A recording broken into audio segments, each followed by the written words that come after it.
If you look at the history of Indian environmentalism over the last 150 years, it's come in three phases.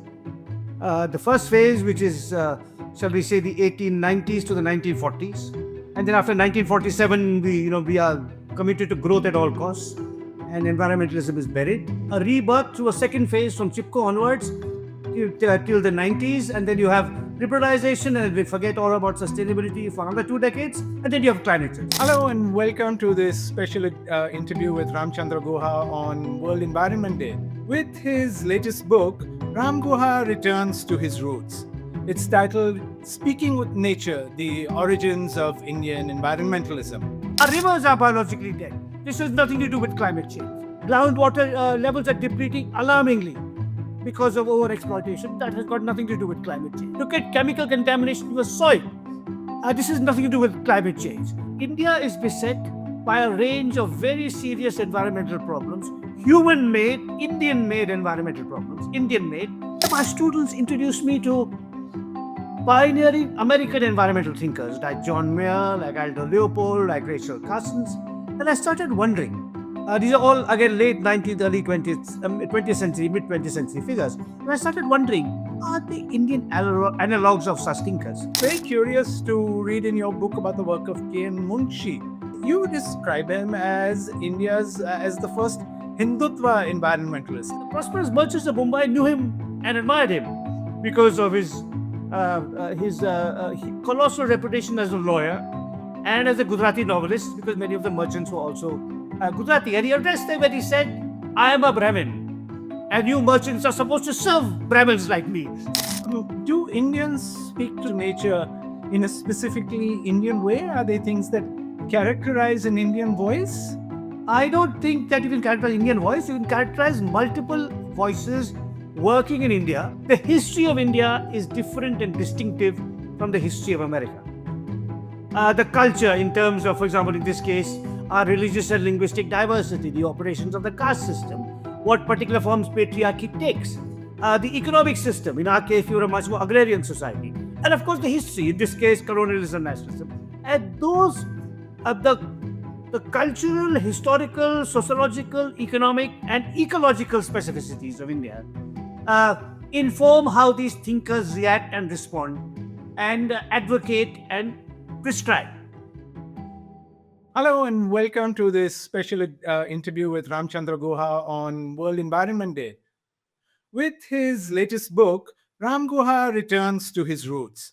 It's titled Speaking with Nature, The Origins of Indian Environmentalism. Environmentalism, Ram Guha has written, is thought to be a full stomach phenomenon.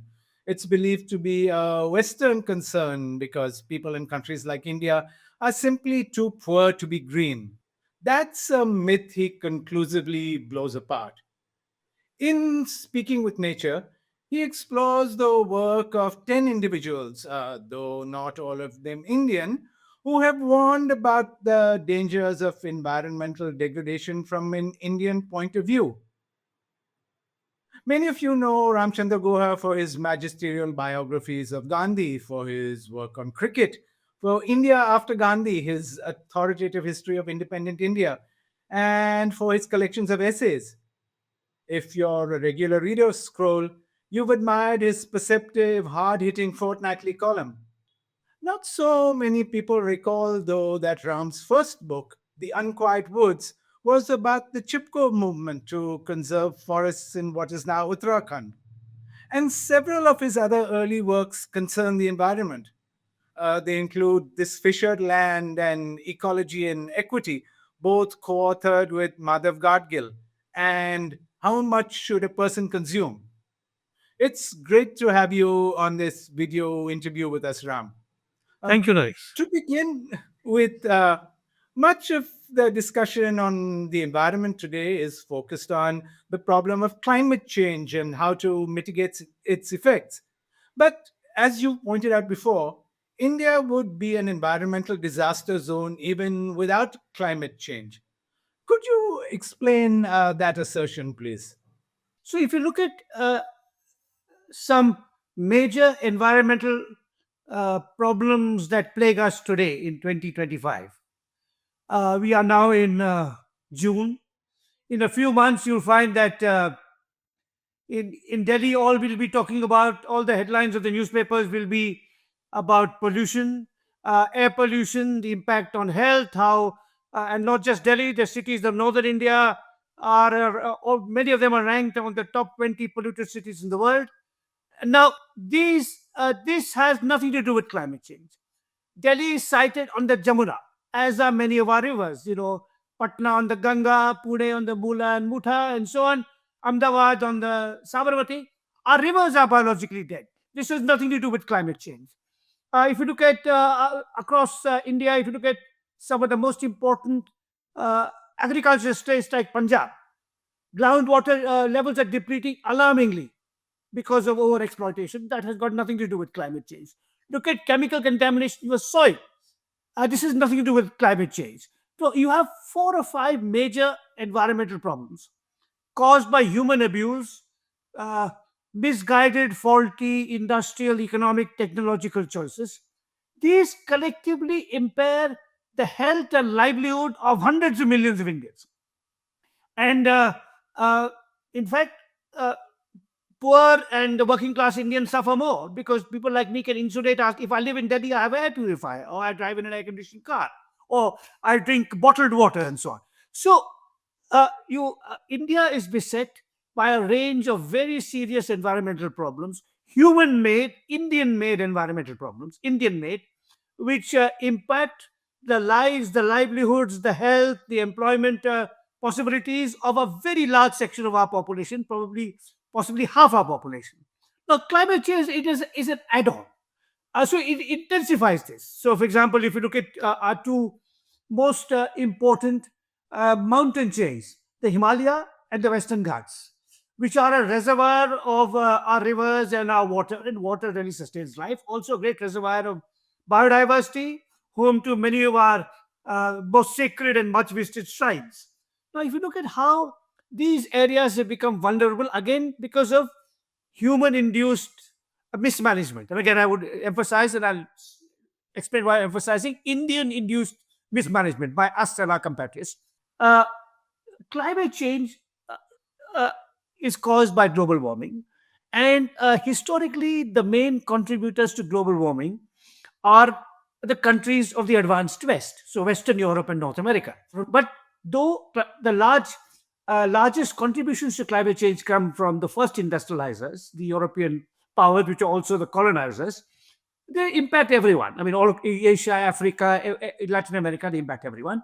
The Indian government's position is, since you caused the problem, you give us the money and subsidize technology such as clean energy to help us mitigate the problems that you have caused. However, even if climate change did not exist, we would have the worst rates of air pollution in the world. Our rivers would be biological dead. Groundwater aquifers would be depleting, have depleted by probably 15, 20, 40 feet over the last 30, 40 years. We have excessive chemical contamination. So we would still be an environmental basket case, which adversely impacts, again, the lives, the livelihoods, the employment possibilities of hundreds of millions of Indians. And so climate change is an add-on. So that's one important argument of this book. Ram, this is a book that you have been working on for decades, since the beginning of your professional career. Um, many cultures, including India, have ancient texts and epic poems that extol the virtues of the forest and the beauties of nature. Some believe that these are signs of an incipient environmentalism. What are your thoughts on this? So I argue that it is true that many traditional cultures uh, had a caring or a responsible attitude towards natural resources, but only in the local context. So tribals, who depended on, shall we say, wild game, were careful not to kill, shall we say, a pregnant deer.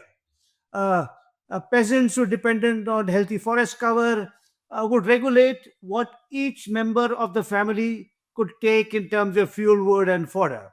Fisher folk would, only would not fish in a particular species spawning season. So you had those what are called indigenous conservation systems. You are at the level of ordinary people, the so-called subalterns. At the level of the elites, which I'm talking about, thinkers and writers and poets, you had a more kind of aesthetic uh, appreciation of nature. This you'll find in Kalidasa's plays. You'll find in some of the writings of the ancient Greek poets. But this does not constitute environmentalism. Environmentalism is a broader, wide ranging, overarching philosophy of how to deal with the entire gamut of the environment: forest, water, pollution, air, soil. And it's a philosophy like, shall we say, like feminism now, or constitutional democracy. Now, you had medieval bhakti poets in Maharashtra and Tamil Nadu, women who defied Brahminical orthodoxy, but at the level of the individual, the level of themselves. They didn't elaborate a larger philosophy. You may have had dissenters against autocratic rule by princes, but that does not constitute really a democratic ethos. And to develop, in that sense, democracy, feminism, socialism, and environmentalism are all quintessentially modern phenomena. They come really as a and in the case of environmentalism, I make this argument that it's only with the industrial revolution that human beings, uh, uh, you know, uh, were possessed of the capacity, the technological capacity to destroy the whole earth. Previously you used your own feet to go or a bullock cart, but once you had the cycle, then the car, then the steamship, and then the aeroplane, you could forage all over the world in search of resources. Then again, it's only with industrialization that you have the use of fossil fuels. And fossil fuels, are really incredibly uh, good at generating wealth, but also amazingly polluting. And so the scale of environmental devastation became global with industrialization and European imperialism, and that gave birth to this counter movement, which I call environmentalism, which may have drawn here and which is not to be confused with small scale local traditions. Environmentalism, like feminism, like the constitutionalism, like socialism, uh, like libertarianism, like anarchism, constitutes a much wider and more capacious philosophy of how to organize your lives. In this case, in the case of feminism, how to organize society so that women have equal rights. In the case of environmentalism, how to organize society so that human beings don't commit collective suicide. Ram, how did you hit upon, decide on these 10 people who you were going to showcase in this book? You've written about such a range of people over the years. What made these 10 stand out? So, Naresh, to answer that question, I'll have to go in, with your permission, into a bit of autobiography. So, as you said, I wrote a doctoral dissertation on the Chipko movement. And shortly after I finished the dissertation, but before the book that came out of it, The Unquiet Woods, in between, I went to teach in America for 18 months. I was a young postdoc. I got a very fortunate to get a lecturer's job. I wrote about it actually in my last column in Yale, how a confirmed anti American leftist like me landed up in America in the late 80s. And there, through my students, I was teaching actually in a school of environmental studies. I was not teaching in the history department. And there, my students introduced me to pioneering American environmental thinkers like John Mayer, like Aldo Leopold, like Rachel Carson's. And I started wondering, these are all, again, late 19th, early 20th century, mid 20th century figures. And I started wondering, are the Indian analogs of such thinkers? Because industrialization in India starts in the 19th century. Chipko begins in the 1970s, but in Mumbai, with the first textile mills come 100 years before that. And the major cities like Kolkata, Ahmedabad, Mumbai, Kanpur, are built on on massive fossil fuel industries. And I'd also, through my work on Chipko, seen the devastation that colonial forestry had caused from the 19th century onwards. So I started wondering, and of course, I knew that in the first half of the 20th century, the freedom struggle was kind of taking shape, and Indian thinkers were wondering what kind of policies to adopt when their country became independent. Because whenever it became independent. So, what would be the policy on education or on health or on economic planning? And I knew there were these vigorous debates, and I wondered, were there any early environmentalists long before Chipko? And curiously enough, it was in the university I was teaching, Yale University, in their great Sterling Memorial Library, that I stumbled upon the writings of two individuals were featured in my, in this book, Speaking with Nature, Radha Kamal Mukherjee and J.C. Kumarappa. One was a sociologist and economist teaching at Lucknow University who was writing in a recognizably environmental language about human relations with water, forests, soils, making cities ecologically sustainable in the 20s or 30s. And the other was someone called J.C. Kumarappa, who was close to Gandhi, who was trained in economics. And Gandhi told him, you work in the villages after he joined. And how do you make villages self sufficient? How do you make them more responsible in their use of natural resources? And that's what these two thinkers were doing. And I discovered their pamphlets and their books uh, in Yale University Library. And I said, look, maybe there is a lineage, pre-Chipko lineage. There is a forgotten first wave of Indian environmentalism before Chipko and Narmada, and which started in the late 19th century. And let me start looking for other such figures. And I found three or four. I published an essay in EPW which had Mukherjee, Kumarappa, very relevant, and someone you're very interested in, Patrick Geddes, who worked in your hometown, Mumbai, and was the first professor of sociology and civics in Mumbai University. And so I found these four. I started looking for more. Then I got diverted into political history. I was asked to write India after Gandhi, and then I worked on Mahatma Gandhi. And but I kept on looking in all through my archival journeys, writing about democracy and nationalism. I was looking for any other such thinkers I could find. And eventually, when the pandemic struck and I was sticking with all the notes and all that I'd collected, then I said, I think I could write a book. I could return to my first field of research. In fact, the field of research that I still followed at second hand, though I wasn't working on the environment. I still was, meeting younger scholars who were doing outstanding work in here in Bangalore and in other cities.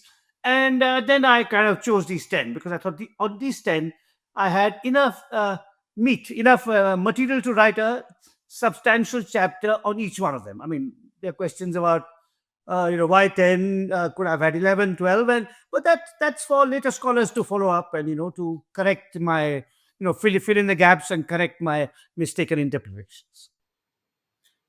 Do Indians speak to the environment as speak to nature in a specifically Indian way? Are they things No. that characterize an Indian voice? I don't think that you can characterize Indian voice. You can characterize multiple voices working in India. So, what does 10 people do? What makes these 10 people in my book different from uh, Chinese environmentalists or Russian environmentalists or American environmentalists or German environmentalists or Japanese environmentalists, all of whom have been written about in the past? I mean, this is probably the first, shall we say, long range history of Indian environmentalism. I mean, there have been excellent books on Chipko, on Narmada, and the Jharkhand movement, on urban issues in India today. But this is kind of on environmental thought. And there have been similar books on other countries. So, what is how do these thinkers differ from a book on the history of environmental those who are feature in the history of environmental thought in Japan or Germany or China or America? It's This is where both ecology and culture ecology, culture, and history become important. The history of India is different and distinctive from the history of America. The culture, in terms of, for example, in this case, our religious and linguistic diversity, the operations of the caste system, what particular forms patriarchy takes, the economic system. In our case, we were a much more agrarian society, and of course, the history. In this case, colonialism, nationalism, and those the cultural, historical, sociological, economic, and ecological specificities of India uh, inform how these thinkers react and respond and advocate and prescribe. So that's what makes them different. I mean, Miraben, for example, to take one of the figures in the book, she's working in the Himalaya. Now you had the Alps are not the Himalaya. The Rocky Mountains are not the Himalaya. The Japanese mountains are not the Himalaya. Not just in how big their mountains are, but how much rainfall there is, what forms of cultivation take place, what is the social structure of the villages, what is the species composition of the forests, other what and so on and so forth. So Geddes, likewise, I mentioned, he wrote on many Indian cities, one of which was Indore. Now, Indore is not, shall we say, Milwaukee, or it's not Manchester. I mean, to take a comparable middle-sized city in some other, or Dusseldorf in some other country. So that's what makes them distinctive, which is why, since we in 2025 live in the same country, the same landscape, with sharing the same burdens of history, the same forms of the same society, disfigured still by different forms of inequality, in a similar landscape, but now much ravaged. So in that sense, these thinkers can provide us inspiration but not guidance, because the historical context has changed, but they worked in the same recognizable spaces. So that's what makes their work important. For we can't really learn how to manage our cities uh, uh, from someone who worked in Sao Paulo or Chicago. We can't really learn about, to take another example, the couple I talk about, the Howards, who worked on sustainable agriculture.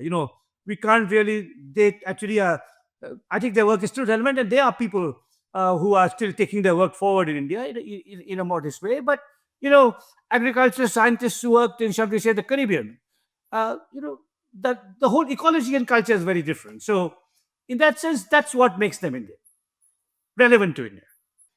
Preparing for this interview, I sort of went back to read some of your older work, and it was lovely to sort of encounter figures who we met on your pages over the years. There's Miraben, of course, from your work on Gandhi, and Kumarappa. There's the anthropologist there, Elwin.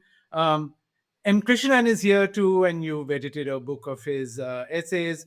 There's Geddes, who I've been fascinated by, as you know, who I think we first met in 1999 in your book, Environmentalism, A Global History. The figure I was unfamiliar with, and I think most readers will have been, are the couple you just mentioned, Albert and Gabriel Howard.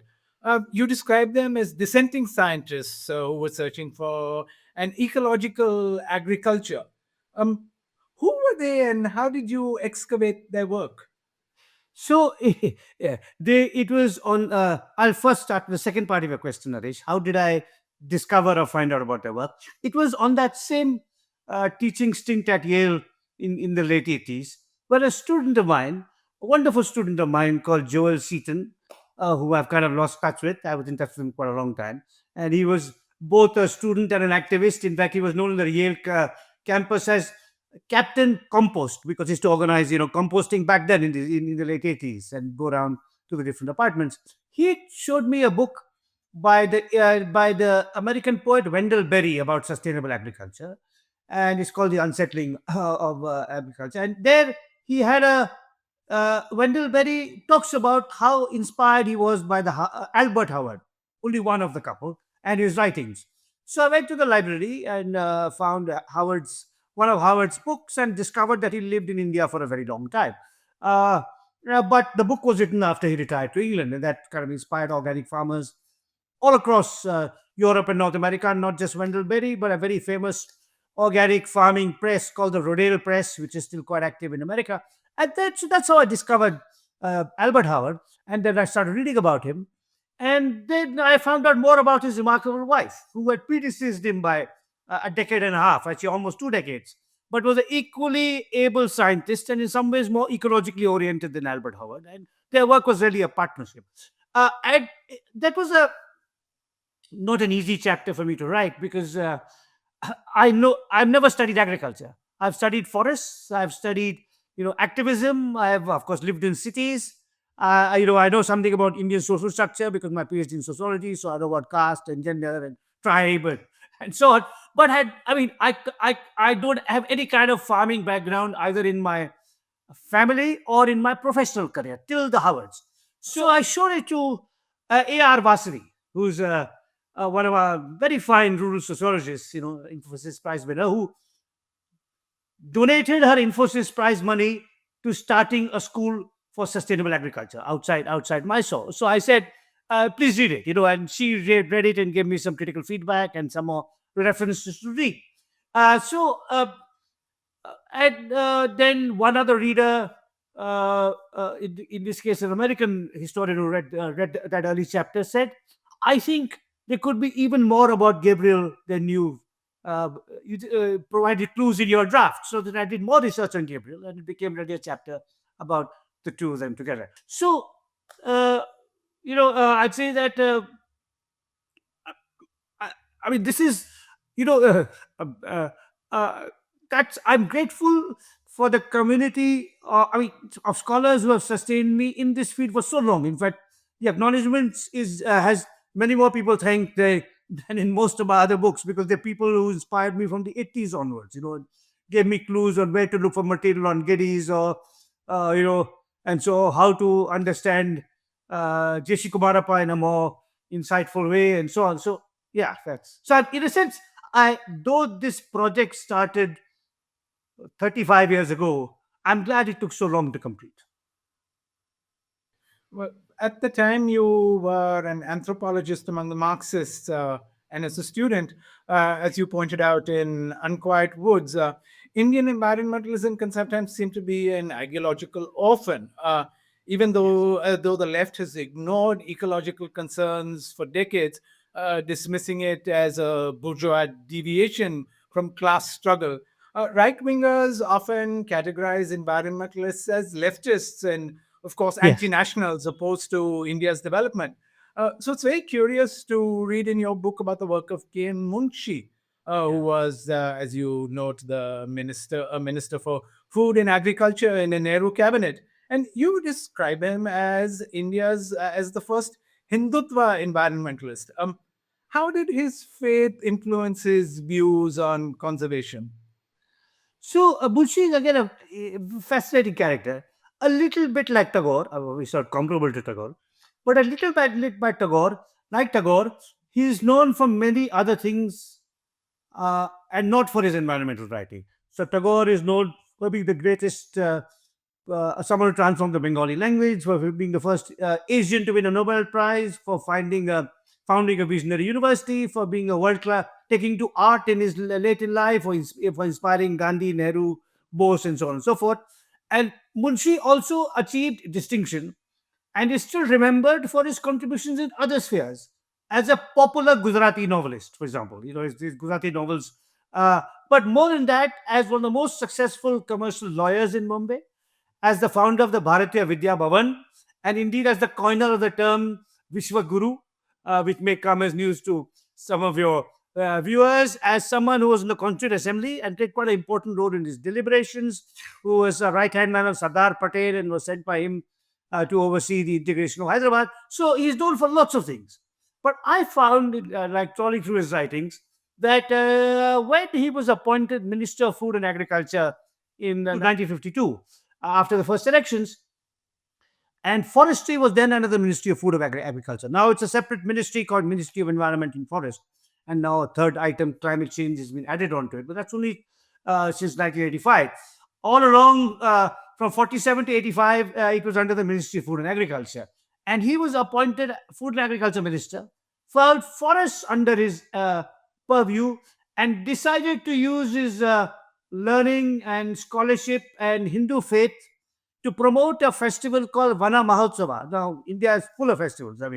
Uh, as you know, it's like India's not just Hindu festivals, but Islamic festivals and Christian festivals and Sikh festivals and Buddhist festivals and Parthi festivals and Jain festivals. And of course, our atheistic festivals like, Republic Day and Independence Day and so on. And he said, Indians like festivals. They like, commemorations. So let me add one festival, which I've called Vana Mahotsava, the festival of the trees. And every day, for a week, in a particular month, every year, Indians will be asked to plant saplings.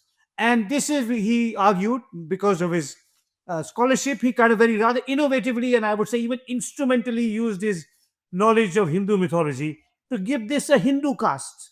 That our scriptures were written in the forest. Lord Krishna's the temples that Lord Krishna is associated with were sited in sacred groves, and so on and so forth. And then he promoted this festival using explicitly religious idiom. In fact, as I argue, an explicitly upper caste idiom. So he came to your city when he started Mahotsav. He came to your city and he wanted to raise money for it. He wanted people to contribute. So he addressed the prosperous merchants of Mumbai.